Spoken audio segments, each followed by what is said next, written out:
Hi అండి. కొంచెం నేను చెప్పేటప్పుడు బాధతో నా వాయిస్ తడబడ్డం వల్ల కొంతమంది నాకు నత్తి అనుకుంటున్నారు, కానీ నాకు నా నత్తి గిత్తి అటువంటి ఏం లేవండి. ఒక కామెంట్ పెట్టారు ఇందాక, నవ్వొచ్చింది నాకు. మాట తడబడుతుంది, నాలుక మందమై ఉంటుంది, తమలపాకు మీద తేనె రాసుకొని కొంచెం ఏదో అన్నాడులేండి. మంత్రోచ్చారణలు చేసేవాళ్ళ మాకు నాలుక తడపడ్డం అంటే భయంతో తడబడుతుంది, నాలుక మందంతో కాదు. అర్థమవుతుందా? నెగిటివ్ వాళ్ళకి నెగిటివ్ లాగే ఉంటుంది, పాజిటివ్ వాళ్ళకి పాజిటివ్ లాగే ఉంటుంది. నువ్వేమన్నా కాలజ్ఞాన బ్రహ్మవా అన్నాడు. నేను చెప్పలేదే, మీకు వర్తించినట్టే నాకు వర్తిస్తుంది అని కూడా చెప్పాను. దాంట్లో నేను మీరు అనేది ఏదీ లేదు.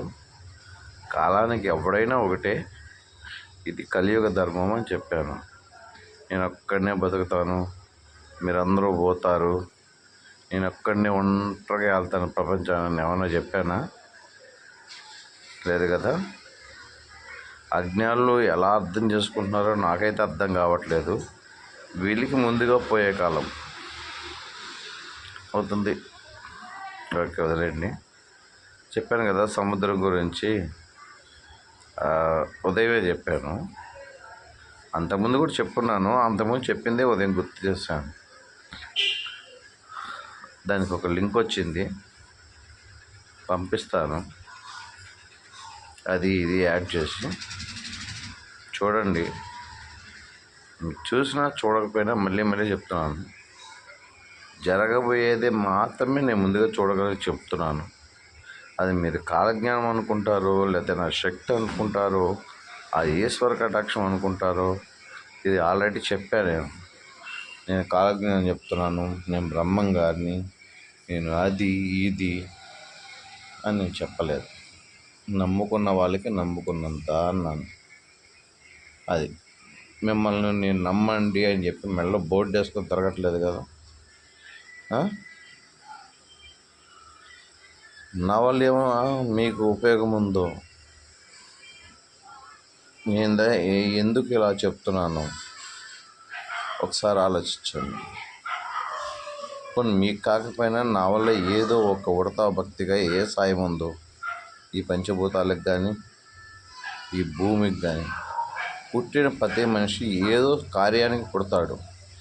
కానీ తనేమనుకుంటాడు, నేను నా కుటుంబం కోసం మాత్రమే పుట్టాను అనుకుంటాడు. కాదు, ప్రతి మనిషి, ప్రతి జీవరాశి ఈ పరిణామాల్లో ఒక భాగమే. అర్థమవుతుందా? నా గబగబా మధ్యలో కన్నడ, తమిళ్, మలయాళం కలిసిపోవడం వల్ల తెలుగు అప్పుడప్పుడు తడబడుతుంది. అది వాళ్ళు నచ్చనుకోవడం, తమలపాకు తేనె రాసుకోమనడం, కాలజ్ఞాన బ్రహ్మ అనుకోవడము తప్పు.